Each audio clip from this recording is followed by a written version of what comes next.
The Truth About Politics by Llewellyn H. Rockwell, Jr. An Audio Mises Daily, narrated by Benjamin Wiegold. The very first votes of the 2016 presidential election season were cast this week in the Iowa caucuses. This is supposed to fill us with happy thoughts about self-government, civic virtue, rational deliberation, and about politics as the way the people's will is put into effect. But to the contrary, we should spurn what the establishment would have us celebrate. Politics operates according to principles that would horrify us if we observed them in our private lives, and that would get us arrested if we tried to live by them. The state can steal and call it taxation, kidnap and call it conscription, kill and call it war. And yet we are taught to fear capitalism of all things. But what, after all, are capitalism and the free market? They are nothing more than the sum total of voluntary exchanges in society. When we engage in a voluntary exchange, when I buy apples for $5 or when you hire someone for $25 per hour, both sides are better off than they would have been in the absence of the exchange. We can't say the same for our interactions with the state, since we pay the state under threat of violence. The state sure winds up better off, though, that's for sure. Business firms that increase their profits thanks to some new innovation cannot rest on their laurels. Other firms will adopt the innovation themselves, and those abnormally high profits will dissipate. The original firm must continue to press forward, striving to devise still newer ways to please their fellow men. The state operates under no such conditions. It can remain as backward as it likes. Other firms are typically prohibited from competing with it. The state's priorities arbitrarily override your own. Ethanol is important for the farmers, one candidate says.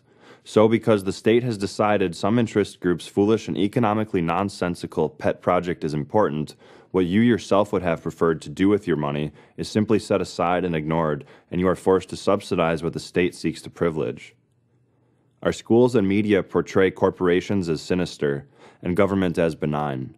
But who wouldn't rather take a sales call from Norwegian Cruise Line than an audit demand from the Internal Revenue Service?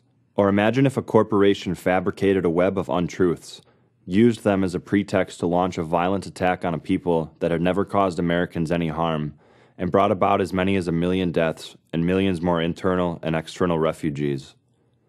That corporation would be broken up and never heard from again. It would be denounced ceaselessly until the end of time. Now, all those things did happen, but they were carried out by the state. And as we all know, there have been no repercussions for anyone.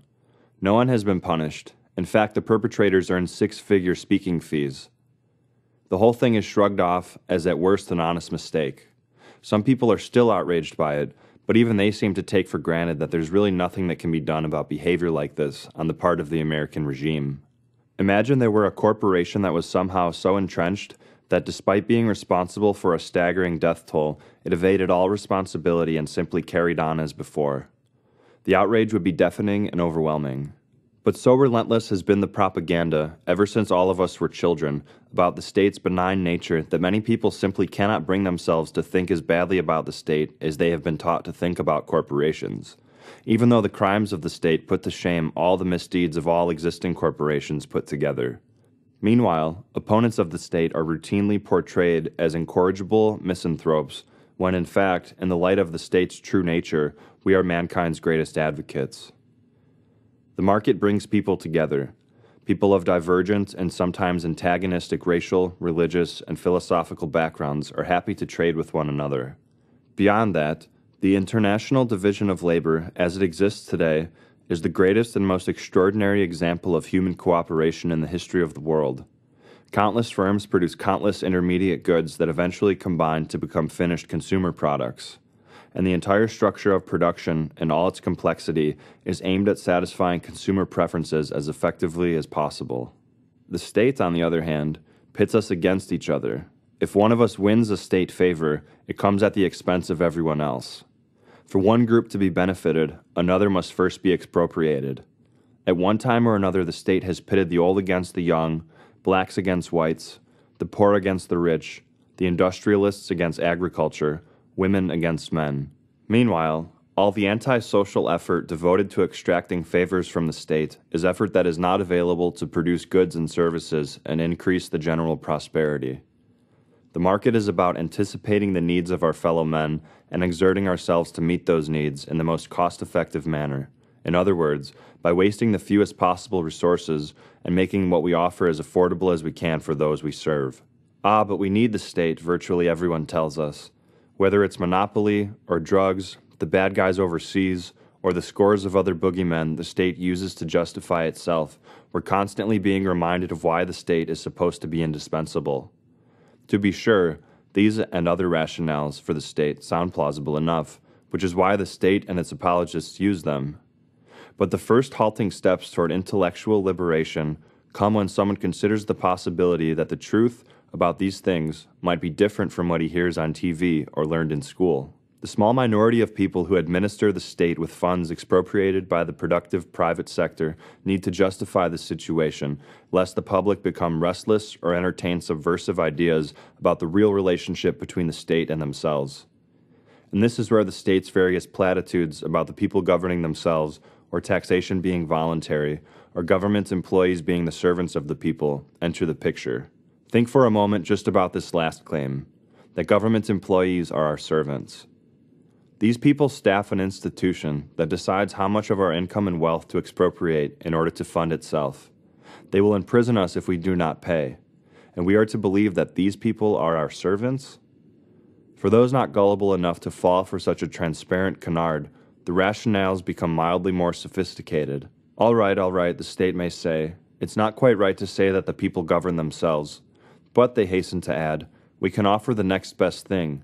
The people will be represented by individuals chosen from among them. As Gerard Casey has argued, though, the idea of political representation is not meaningful.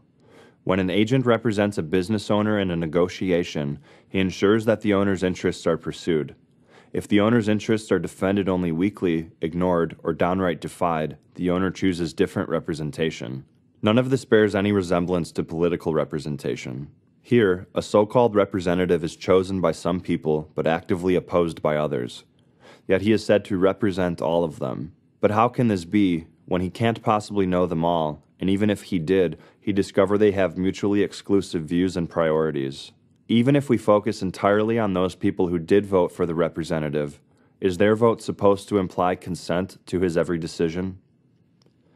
Some of them may have voted for him, not for his positions or merits, but simply because he was less bad than the alternative. Others may have chosen him for one or two of his stances, but may be indifferent or hostile on everything else. How can even these people, who actually voted for the representative, seriously be said to be represented by him?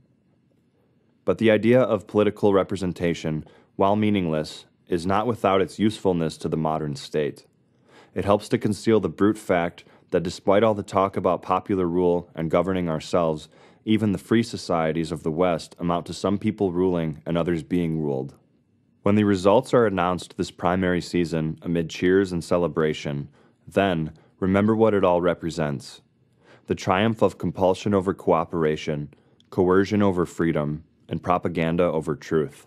The civics textbooks may write with breathless awe about the American political system, but this is by far the worst thing about the U.S. Rather than celebrate the antisocial world of politics, let us raise a glass to the anti-politics of the free market, which has yielded more wealth and prosperity through peace and cooperation than the state and its politicians could with all the coercion in the world. The Mises Institute hopes you have enjoyed this audio Mises Daily. For a world of free market literature, media, and discussion, visit Mises.org.